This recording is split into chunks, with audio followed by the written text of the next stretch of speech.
akhirnya teaser trailer buat judul paling ditunggu sepanjang 2023 rilis juga. Apalagi kalau bukan One Piece. Dan series ini bakal rilis tanggal 31 Agustus. Jadi gue bilang judul ya, judul paling diantisipasi tahun ini.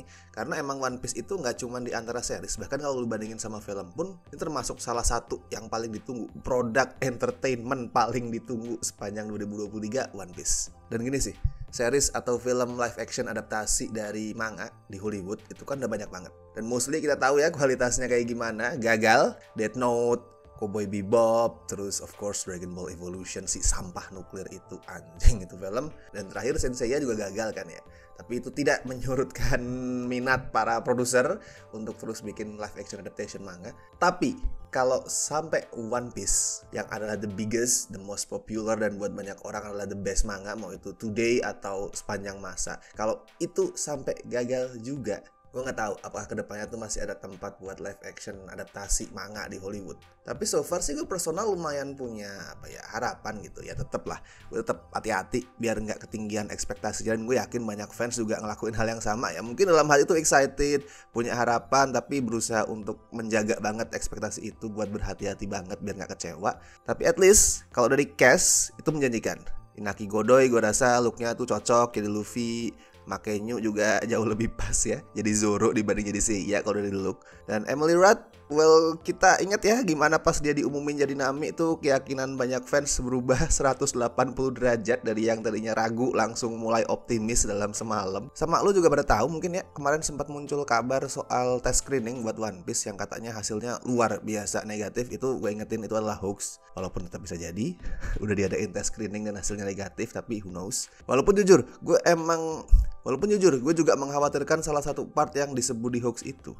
Gue khawatir soal ceritanya. Katanya kalau di kabar hoax itu kan bilang ceritanya series ini tuh buru-buru banget, lompat-lompat dari satu arc ke yang lain tanpa ada jeda, ngebut dan segala macam. Nah itu yang paling gue khawatirin sih. Soalnya ternyata cuma 8 episode kan. Sebelum ini muncul kabar 10 episode, tapi ternyata resmi diumumin 8 episode. Gak tahu bakal cover sejauh apa, tapi kalau lo ngeliat dari case-nya sih kemungkinan season 1 bakal tamat pas kru topi jerami itu mau masuk Grand Line.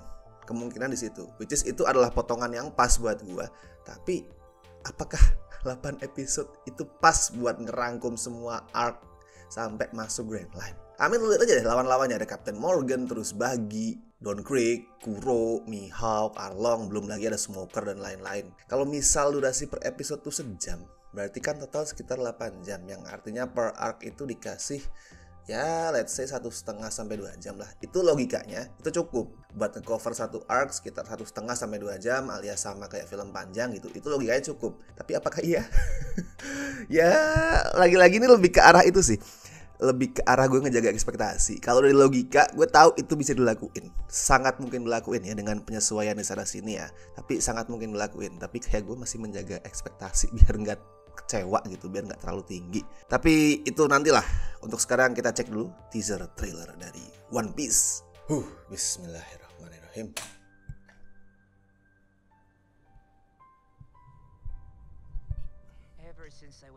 Anjir, subtitlenya jelek banget, itu salah itu.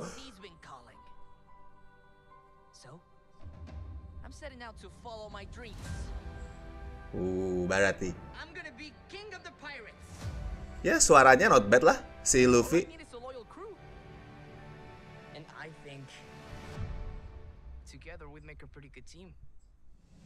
Oh, boleh.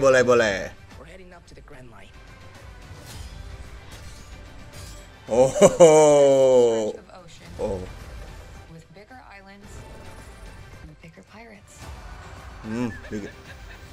Wait. Mana tadi bagi.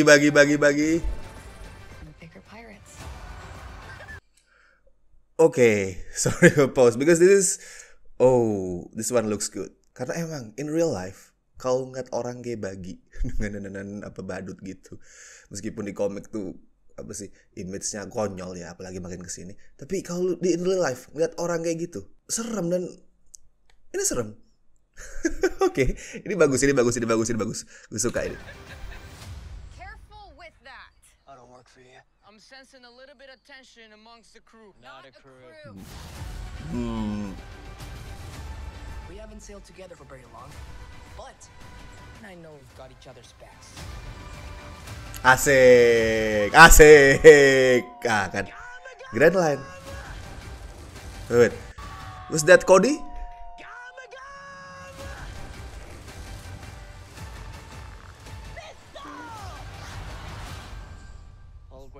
Boleh lah, boleh lah. No, they don't. But you are. Finishing move lu tuh namanya paling absurd, Zoro. Oke, kalau dari lu karakternya gue no komplain lah. Minimal itu ya, minimal tampilan karakternya tuh setia banget sama di manganya. Walaupun kita belum lihat Arlong di sini, yang menurut gue itu adalah villain yang bakal susah banget dihidupin. I mean, gimana lu bisa menghidupkan manusia hiu dengan rahangnya yang tajam banget, hidungnya yang waduh panjang banget tuh PR. Dan gue rasa dia nggak ditampilin karena emang CGI-nya tuh masih perlu dipoles lagi ya, masih ada waktu. Tapi nggak masalah, bagi kayak gue bilang tadi looks good. Kalau member topi jerami juga oke lah. Zoro dengan 3 pedangnya itu kelihatan keren dan makanya kita tahu urusan action jelas jago. Kalau Sanji ya walaupun gue mempertanyakan kenapa alisnya normal ya, nggak seperti pusaran air. Tapi at least si Tas Skyler tuh kelihatan oke pas mamerin tendangannya. Kalau Nami no question, udah top 100%, mantap, cakep, jos. Sama gue juga suka estetik yang dibangun. Itu kan kelihatan kartun banget ya. Kartun banget, not in a negative way, in a good way. Kayak nggak trying too hard buat kelihatan realistis. Tapi kalau nonton teasernya tadi tuh kelihatan kayak ya ini dunia yang aneh. Dunia yang ya itu di dalam studio yang kemudian penuh CGI ini itu. Tapi intinya adalah dunia yang aneh, yang nggak sesuai sama realita kita. Itu bagus, karena One Piece dengan desain karakternya yang beragam banget, jurus-jurus yang absurd, ceritanya yang juga penuh fantasi, itu bakal jelek kalau bikin realis. Jadi ini udah keputusan yang pas. Ya kalau CGI-nya mungkin masih kelihatan kasar di beberapa part ya, tapi nggak masalah sih. Nanti seiring waktu nih kalau series ini sukses, dimana semakin jauh perjalanannya itu makin absurd juga, termasuk jurusnya Luffy yang makin aneh, itu kan budgetnya kan nambah tuh, pasti akan nambah, jadi pasti akan lebih baik. Tapi yang paling penting itu satu, dinamika karakter. Karena sebagus apapun desainnya, secakep apapun visualnya gitu, sesetia apapun sama manganya, kalau dinamika karakternya nggak bagus, kalau flat tuh antara topi jerami, percuma semua itu, bakal jelek. Dan so far dari teasernya lumayan menjanjikan lah. Apalagi Luffy sama Zoro ya, satunya begitu, satunya rada bego, terus ditambah Nami yang juga kasar gitu-gitu, ketus. I like it so far. Ya overall walaupun nggak bikin gue jadi optimis banget, terus kemudian wah gue yakin ini bakal sukses tuh, gue nggak sampai segitunya ya. Tapi at least teaser ini munculin ya sedikit lebih banyak harapan lah. Lagian gini loh, Oda udah ngasih blessing, hak gue apa buat nggak percaya? Jadi ya udah, kita tunggu aja besok 31 Agustus. Tapi kalau menurut lo gimana setelah ngeliat teaser ini? Apakah lo juga merasa memunculkan sedikit keyakinan, atau lo malah makin ragu dan nggak cocok sama hal-hal apa gitu? Silahkan tulis di kolom komentar pendapat lo. Silahkan lah, nggak masalah apapun, itu bebas. Mau lo jelek-jelekin juga nggak apa-apa, bebas, silahkan. Dan seperti biasa gue ingetin, jangan lupa like video ini, subscribe Cinecrip, dan kalau pengen ngebantu kami orang-orang di Cinecrip ini dengan kasih donasi seikhlasnya, as always bisa klik tombol super thanks di bawah. Mantap. Oke kalau gitu, gue Rashid Hari. Sampai ketemu di trailer reaction berikutnya.